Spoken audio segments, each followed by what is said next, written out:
I reached home later than usual that evening, drained from a 14-hour shift but carrying a strange, quiet happiness in my chest. Today wasn't just another exhausting day.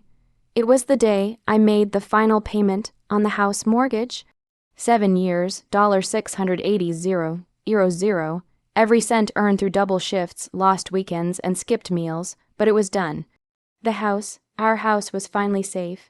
Before stepping inside, I stood in the driveway for a moment, looking at the windows glowing softly in the dusk.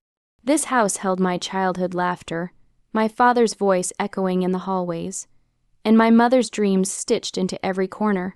Saving it meant saving a piece of him, a piece of us. "Amy, I'm home," I called as I pushed the door open. But instead of warmth, silence wrapped around me like something cold. My mother sat on the sofa, her hands folded neatly in her lap. Across from her lounged Daniel, my stepbrother, scrolling on his phone with the entitlement of a king who had never worked a day in his life.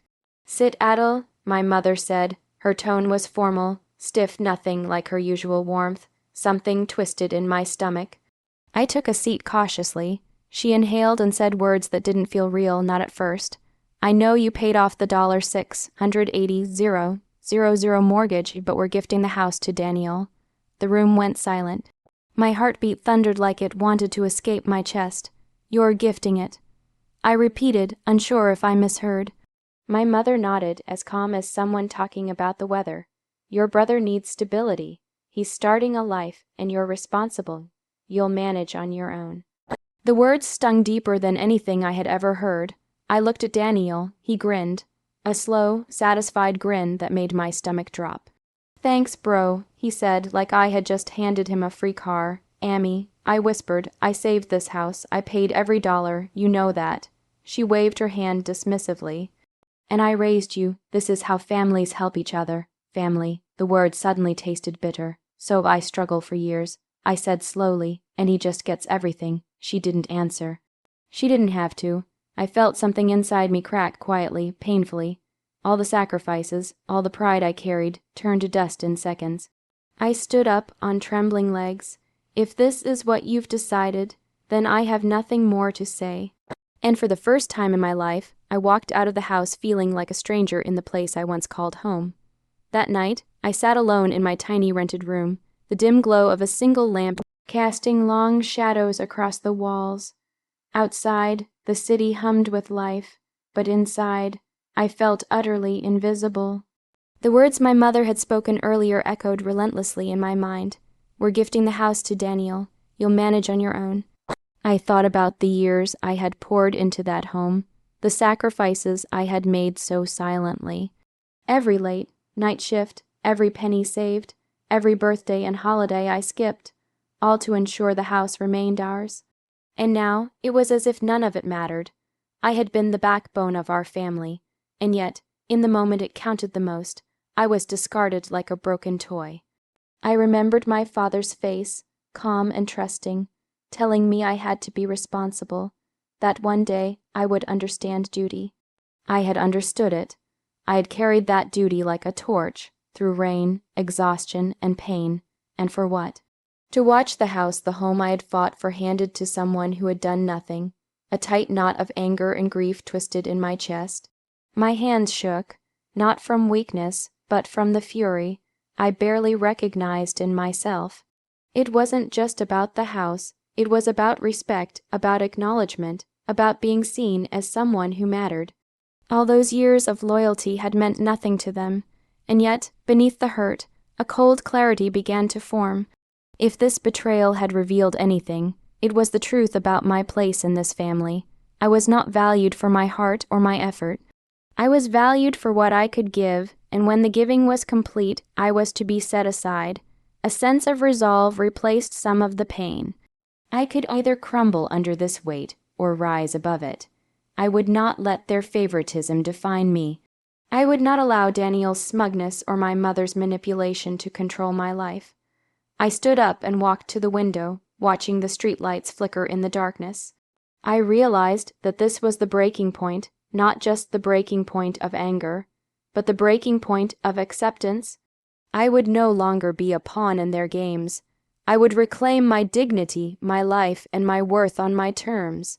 Tomorrow, I would go back into the world with a hardened heart, ready to build a life where my sacrifices were acknowledged, where my efforts mattered, and where betrayal would no longer hold any power over me. For the first time in a long time, I felt something stirring deep inside me, a quiet, simmering resolve that this story was far from over. Revenge didn't come to me like a spark or a scream. It arrived quietly, patiently, like a shadow waiting in the corners of the house I had once called home. I didn't yell, I didn't confront, I didn't break anything. Instead, I worked silently, letting the truth and the law become my weapons.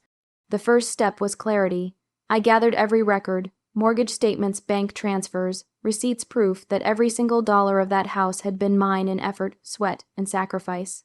I had done the impossible, saved the home, and now, finally, I held the undeniable evidence that Danielle could not touch what I had earned. Then I consulted Maria, my trusted lawyer. She listened, calm and precise, as I explained the betrayal. After a long pause, she said, "The house is still legally in your mother's name, correct?" "Yes," I said, barely holding my anger in check. "Then they cannot transfer ownership without your approval. Legally, this gift is void without your signature. You have all the leverage." A strange satisfaction surged through me, a quiet, controlled satisfaction. Nothing like the explosive anger I had felt when I first heard the words. I realized revenge didn't have to be loud. It could be calculated, deliberate, and devastatingly effective. I began sending polite, professional letters, legal notices, pointing out that ownership could not be transferred without proof of who had paid the mortgage. Each envelope was like a gentle hammer striking at their fragile sense of security. My mother called, voice trembling, begging me to reconsider. Danielle sent frantic messages, cursing, pleading, trying to manipulate me emotionally. I ignored them all. I didn't have to fight. The law and truth were my allies, and watching them stumble, panic, and realize the fragility of their assumed power was far sweeter than any confrontation. Meanwhile, I rebuilt myself in silence. I rented a small office to manage my finances, started saving, and planned a life where my sacrifices were respected, not exploited. My anger, once sharp and consuming, was transforming into calm, precise determination. And through it all, I realized the most powerful form of revenge was not destruction or humiliation. It was control, dignity, and walking the path I chose, not the one they dictated. By the time the letters reached them, the quiet storm I had been building hit like a tidal wave. Panic, fear, and helplessness replaced their smugness. Danielle's arrogance crumbled. My mother's false smiles faded. I had not shouted.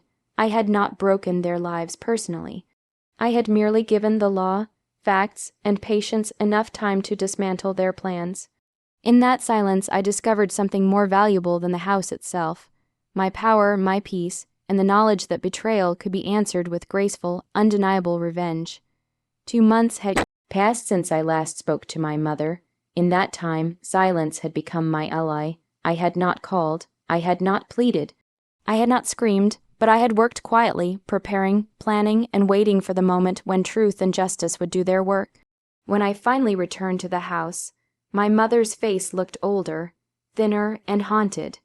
The warmth that had once defined her expression was replaced by fear not of losing the house, but of losing control over me. Daniel, ever cocky, seemed rattled too, his confidence dimmed by letters, legal notices, and the realization that the house they thought would be theirs freely was not so simple to claim. "Adele, please," my mother whispered, her voice breaking.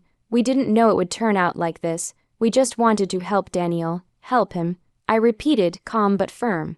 "You took what I built. You took the home I saved with every ounce of myself. That's not help, that's betrayal." Her eyes filled with tears, but tears no longer had the power to hurt me.